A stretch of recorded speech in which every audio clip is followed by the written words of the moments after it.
नवी Delhi railway station एका भल्या मोठ्या गोंधळानंतर स्मशान शांततेत परिवर्तित झालेलं ठिकाण. स्मशान शांतता का? तर इथल्या फलाट क्रमांक 14, 15 आणि 16 वर गेला तर एक भयान वास्तव समोर येईल. कुठे जेवणाच्या डब्यातून सांडलेली भाजी पोळी दिसेल, तर कुठं कुजलेल्या ध्येयाचा दुर्गंध आणि जागोजागी रक्तानी माखलेल्या चपला आणि कपड्यांच्या चिन्हांची ढिगारं. या ढिगाऱ्यातून पाय वाचवत चालणं देखील अडचणीचं होतं. पण या सगळ्या अडचणीवर मात करून आरपीएफची एक महिला शिपाई आपलं कर्तव्य बजावत होती. तिच्या अंगावर खाकी, एका हातात पोलिसांची काठी, गळ्यात शिट्टी आणि छातीवर बेबी कॅरियर बॅग मध्ये अडकवलेलं 1 वर्षांचं बाळ होतं. तिला पाहून अनेकांना केजीएफ सिनेमातला तो डायलॉग नक्कीच आठवला असेल, इस दुनिया में सबसे बड़ा योद्धा माँ होती है. आणि या महिला शिपायाने ते खरं देखील करून दाखवलंय. तर ही महिला शिपाई कोण आहे, तिचं नाव काय आहे? चला तर मग हेच जाणून घेऊयात आजच्या या व्हिडिओच्या माध्यमातून. नमस्कार, मी पद्मजा आणि तुम्ही पाहताय महाराष्ट्र भूमी. महाकुंभला जाणाऱ्या भाविकांसाठी रेल्वे मंत्रालयाकडून 15 फेब्रुवारी रोजी 2 स्पेशल रेल्वे सुरू केल्या गेल्या. नवी दिल्ली रेल्वे स्टेशनच्या फलाट क्रमांक 14 आणि 15 वरून प्रयागराजकडे या स्पेशल रेल्वे सुटणार होत्या. म्हणून सकाळपासूनच भाविकांनी स्टेशनवरती गर्दी करायला सुरुवात केलेली. जवळपास 50,000 भाविकांनी दोन्ही फलाट अगदी फुल भरलेले होते. तर दुसऱ्या बाजूने बिहारकडे स्वातंत्र्य सेनानी एक्सप्रेस 3 तास आणि भुवनेश्वर राजधानी एक्सप्रेस 10 तास उशिराने धावल्यानं सगळी गर्दी एकत्र झालेली. त्यातही 10 वाजता सुटणारी महाकुंभ स्पेशल एक्सप्रेस ऐनवेळी तिचा टाइम बदलला गेला आणि त्यामुळे मोठा गोंधळ निर्माण झाला आणि प्रवाशांची मोठी धावपळ झाली. आणि ही धावपळ कधी चेंगराचेंगरीत बदलली गेली ते कोणालाही कळलं नाही.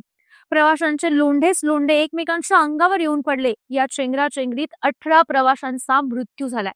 यामध्ये 9 महिला, 4 पुरुष आणि 5 लहान मुलं आहेत. तर यातले 9 बिहारचे, 8 दिल्ली आणि 1 हरियाणातील रहिवासी आहे.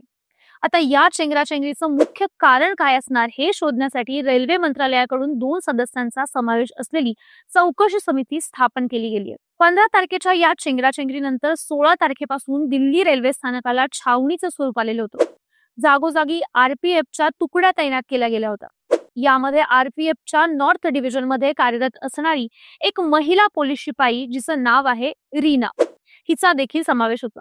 नुकत्याच वर्षभरापूर्वी बाळंतीण झालेल्या रीना यांनी आपलं 1 वर्षाचं बाळ बेबी कॅरियर मध्ये अडकवून आपलं कर्तव्य बजावलं. हातात पोलिसांची काठी, गळ्यात शिट्टी घालून त्या फलाटावरती एरझाऱ्या मारत होत्या. लोकांना गर्दी करू नका, एका जागी जास्त वेळ थांबू नका अशा सूचना वारंवार करत होत्या. त्यांचं धाडस आणि कर्तृत्व पाहून अनेकांनी त्यांचं कौतुक देखील केलं. त्या एका रात्रीत समाज माध्यमांवरती त्या मोठ्या प्रमाणात व्हायरल झाल्या. इंस्टाग्रामवर त्यांच्या रील्स आणि फोटोज फिरायला लागले आणि माध्यमांच्या नजरा देखील त्यांच्याकडे वळाल्या. पण त्यांनी प्रोटोकॉलच्या कारणास्तव तितक्याच विनम्रतेने माध्यमांशी बोलण्यास नकार दिला. ऑन ड्युटी माध्यमांना प्रतिक्रिया देता येणार नाही असं त्यांनी म्हणाल्याचं कळालं होतं. माध्यमांचे कॅमेरे त्यांच्या मागे पळत असताना देखील त्यांनी आपल्या कामात कोणतीही कसर सोडलेली नाही.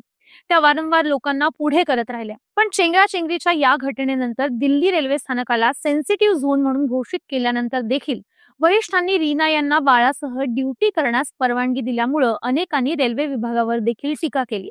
तसंच रेल्वे प्रशासन अशी एक जागा तयार करू शकलं नाही का जिथे एखाद्या बाळाला सुरक्षित ठेवलं जाऊ शकतं, असा प्रश्न देखील नेटकऱ्यांनी विचारलाय. आता नॉर्मली रेल्वे स्थानकावर अशा प्रकारच्या झोन बनवलेल्या असतात, पण कदाचित दिल्ली रेल्वे स्थानकाला सेन्सिटिव्ह घोषित केल्यामुळे रीना यांनी आपल्या बालकाला तिथे ठेवणं टाळलं असेल. पण रीना यांच्या या जज्ब्यानंतर त्यांना देशभरातून सलाम केलं जातंय. तर खरंच एखाद्या महिलेनं ठरवलं तर ती काहीही करू शकते हे रीना यांनी सिद्ध केलंय. आणि या जगात सर्वात मोठा योद्धा आई असते हे देखील सिद्ध झालंय. तर आजच्या या व्हिडिओत इथेच थांबूयात. तुम्हाला व्हिडिओ कसा वाटला ते आम्हाला कमेंट करून नक्की सांगा. धन्यवाद.